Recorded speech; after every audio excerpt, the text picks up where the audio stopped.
kind of like, I'm so terrified right now.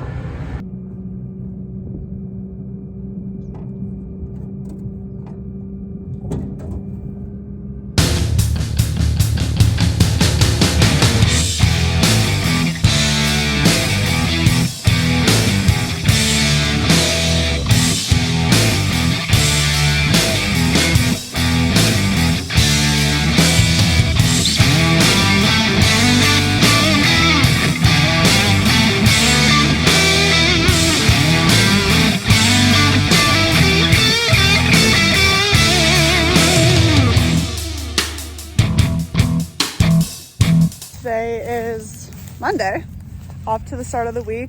I did some work at home and then I just got out to the field to get back in my rig. And as I was waiting here for direction on where to go, all of a sudden Mason pulls up with the service truck and our 12-row planter is like stuck in the middle of the field.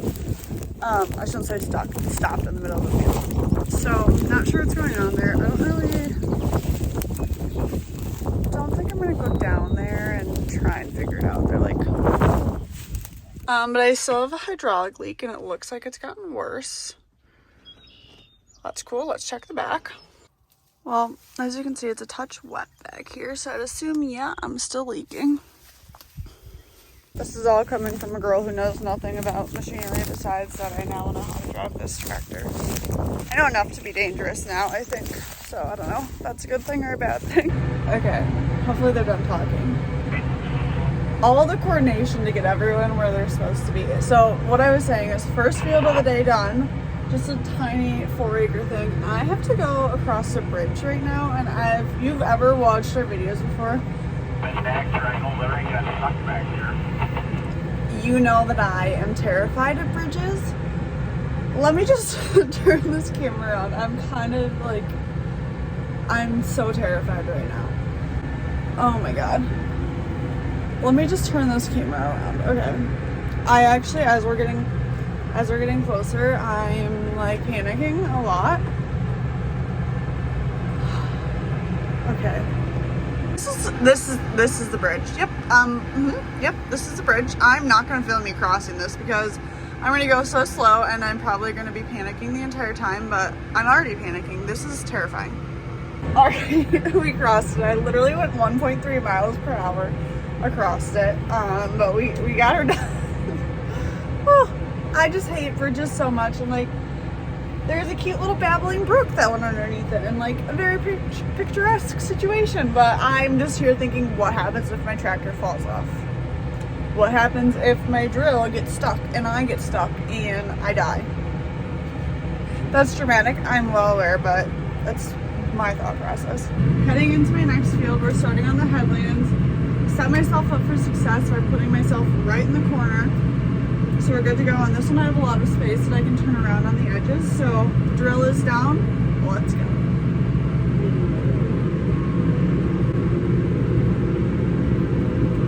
I guess my step up for today is crossing a bridge. I don't know. We'll see what else I learned today, but I'm thinking being able to like handle crossing a bridge without having a major panic attack is success. When I do the headlands, the first headlands pass on every field that I'm going into, I usually go pretty slow, like 4 to 5 miles per hour, depending on like how curvy it is and stuff, just to make sure that I'm right up to the edge with the drill. And then the next pass I can go a little bit faster, and then I've been doing 6 headland passes, which is I think 120 feet. Yes, or 90 feet. I want to say it's 120 because it matches up with Avery sprayer. There's a cute little like, I don't know, it looks like a fairy house at the edge of this field. I am assuming, well, since we live in Wisconsin, I'm assuming it's actually probably like a hunting shack or something. But it's like, I'll show you when I get over to it. Also, I was talking to Avery last night when I got home, and I was sharing with him how in the 5 years that we've been together, this is the first time I've ever actually been in these fields that we're in. I've never like came out here to ride the planter, the sprayer, the combine. I've never been out to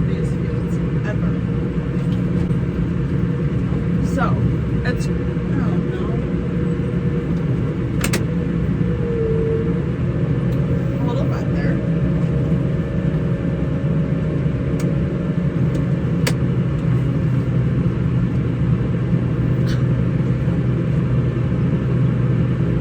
That was moist.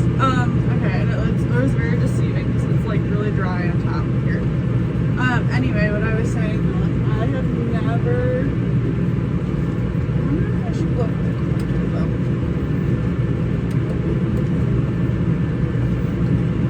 Anyway, distractions.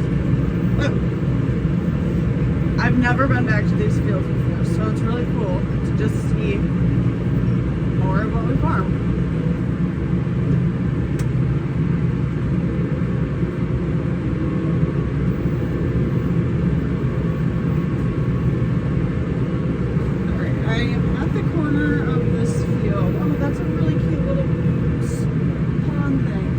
Field up here is like the fields that we've been planting in lately are gorgeous. Oh my gosh, like everywhere up here is a dream to live. That was a little hunting shack fairy thing I was talking about. And then this is like the little pond. It's so pretty. I've got Dalton to the rescue to move me to the next field because I am not confident in driving down the hill, as we know. And I also don't even know where we're going, so. These guys have all grown up like down every single road and know every single field, and 5 years in and I still, like I said, I don't know. We also just have like the weirdest field names for some of our fields. Like for example, a field that they were at yesterday, and I think they might be going back to, is called the chicken coop. Is there a chicken coop on it? No. Planting, and I'm on the last round of headlands, and I'm like, you know, I'm just wondering like what my seed situation is like. Look back and I have like a little meter thing, and it's like pretty freaking low. So we're back here, we're gonna check it out. Let's see, let's hope that I'm not too low. Oh, I'm sketched out.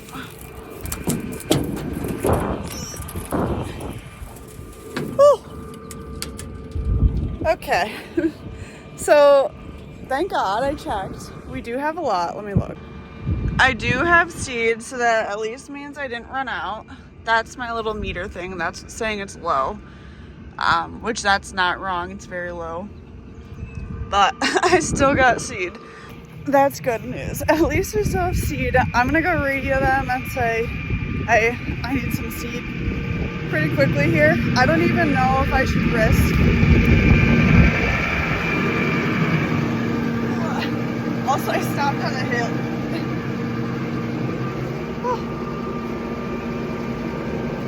What a struggle. Okay. I don't even know if I should try and risk going around another time. I feel like I could probably make it one more lap. I don't know though. I'm gonna call and ask.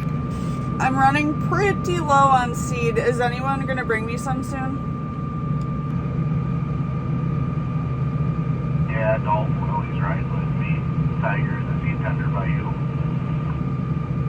I need seed, so no truck on it. Dalton will bring the flatbed over. Tell him to hook it up.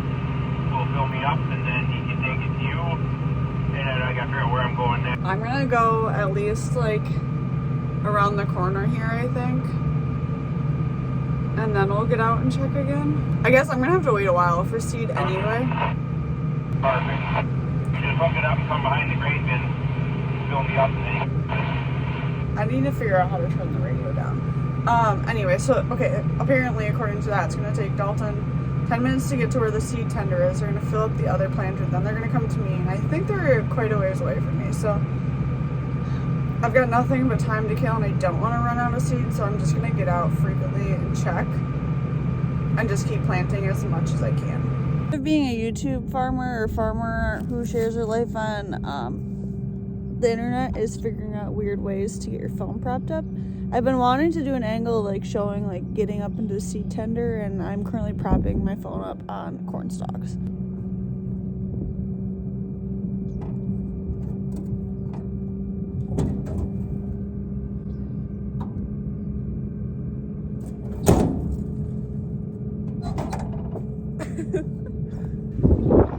Still got seed. All is good.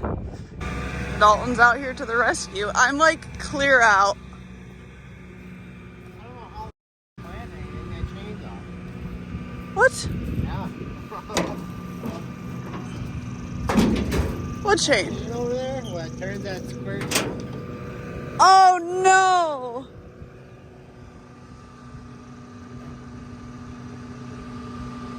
Is the other side on? This is what he's talking about. There's a chain. There's that one. The other side? Oh, you good. Isn't that the side that does the planting part? You? So do we have to fix that side? No, you're good. I was in the wrong chain. Oh, thank goodness. Dalton got me plump full, so we're off to the races again. I don't have much left in this field, and they just called the tillage crew off for the rest of the night. So I'm not sure if they're gonna have me keep going to another field or what. It's almost 8 p.m. But we are supposed to get a ton of rain tomorrow, so I'm just not sure what's gonna happen. Our next predicament is that I'm running extremely low on fuel. But somebody said they're coming to get me soon. I am almost done with this field. I have not much left at all, so I should be able to do this without running out of fuel. I'm assuming so. I don't really know how much fuel goes into tractors. And then I think that's it for the night. Done for the night. They're gonna bring the fuel truck out to fuel up the tractor. Roland's gonna come get the tractor and I think go plant somewhere else for the night, but I am heading home. Avery has been spraying all day and he said it's gonna be a late night, so we also have no food in our fridge, so we're gonna have to figure out a meal for that, and honestly it's probably gonna be Culver's. You know we love it. Okay, psych, I thought I was gonna end the video, but I'm at the farm right now to push up calves one more time, and as I was pulling in, I was thinking of something. In our video from this winter, I'll link it up here, we like did a whole explanation of our lineup of New Holland tractors, and people commented on it and they were like, why do you guys have so many tractors, blah blah blah, like that's an excessive amount. And we do have a lot, not gonna say that's wrong, but I think throughout the season I'm gonna kind of explain like what tractors we all have going at once, just give you an example of why we have so many tractors. So right now, currently there's three tractors hooked up to the planters because we had 3 planters going, me and the drill, the 12 row and the 24 row. So that's 3 tractors. And then behind me, you see we have 1, 2, 3, 4 tractors here. Those were all being used today for different disking, tillage tools, what have you. So that's 7 tractors in total that were being used today, plus 8 if you count what was on the TMR. I'm trying to see. I don't think anything else is used today, but 7 to 8 tractors were being used today. And so out of our lineup, like that's quite a few that we are constantly using during the busy times of years. And like we needed to have all of those going because like we have the tillage going so that they can stay ahead of all 3 planters. We have all 3 planters going so we can make sure we plant in the short time period that we have, and then obviously we have to feed our cattle, so that's why it's hooked up to the TMR. That's just a little explanation of why we have so many tractors and what all the tractors are used for. If you have any other questions like related to that though, let us know. Like I said, I'm going to show it throughout the entire year of what we're doing, of why we have so many tractors, because like when we're doing hay, chopping hay, that's another time of the year that we are using basically everything that we have. And it's a good thing I came to push up calves because I was looking at this. So this is the tube that goes from the robot to where they drink out of, and I was like, oh, that's like a really weird color. It's orange because of the additive that they get, but it should be a little bit more, have like a little bit more white to it. And this would be why. We are completely out of milk replacers. So it's a good thing I got here. I'm going to fill this up so these babies can drink. Also, while I'm waiting for these cows to finish drinking, while I was leaving the farm that I was planting at, they were saying on the radio that they think there's about a day left of planting soybeans. So we shall see.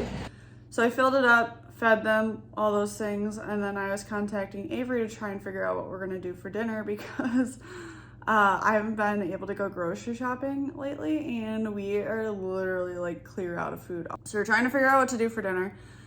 We had a gift certificate for the local Mexican restaurant, and if you know, you know, when you go to a Mexican restaurant, and especially if you order fajitas, you have like multiple meals out of it, so consider it meal prep. So I called it in, picked it up, we got it right here, ready to eat. And then Avery calls me and he goes, can you come to the farm after you pick up the food? So I go to the farm to go pick him up, and we have to go all the way out west of town from where we live, which about, I don't know, 15 minutes, to go take him to one of the semis that's hooked up to the spray trail to go for Avery to move that to where Brandon, his business partner, is spraying, and then he's gonna go back to the farm and then he'll be home.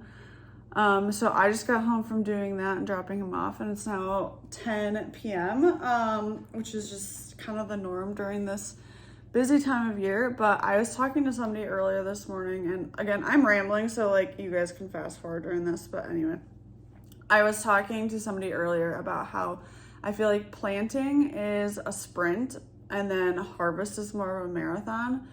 And like with planting, you're trying to get everything done efficiently at the right time, right soil temperature, right ambient temperature, everything. Like you're trying to get stuff done as soon as possible, as efficiently as possible at the right time. Whereas harvest, once the corn is like pretty much dried down and fit to go, like you're just steady going and going and going. Where like our harvest takes like 2.5-ish months. Where planting takes like 3-ish weeks. So it's more of a sprint, getting stuff done as fast as possible. And I just feel like during planting, like more stuff is happening at one time, where you have the crews doing tillage, then you have planters going, and then you have sprayers going, and then you also have to make sure that the planters are all tendered and have seed at all times, and then the sprayers are all tended and have all the chemical and like crop protection products that they need to have at all time. So there's, like, and Avery said this in a video before too, there's lots of moving parts. So I just mentioned that it's, 10 whatever at night, and we're still not done, obviously. But when we were driving out of town, we passed multiple farmers that were also putting in the late night hours, which 10's not that late, but it is like most normal people are done working the job well before this. So I'm saying that because we're not the only ones that are putting in the late hours. There are a lot of other farmers in our area and just all over right now that are putting in the work to get their crop in the ground. And it goes back to what I was saying, how like a lot of what happens in spring planting sets up farmers for the rest of the year. Like, all these farmers right now are putting in a ton of work to get their crops in the ground. That's going to go on to be corn, that's going to power ethanol, power food that we eat, soybeans, that goes into a lot of different things we consume. Like, farmers are putting in the work right now. So I don't know, it was just an interesting thing that I observed. That's it for my rambling. So can you tell I like to talk? Okay, anyway, thanks for watching our video. We will see you in the next one, and thanks again for all your support and for always watching us. We really appreciate it.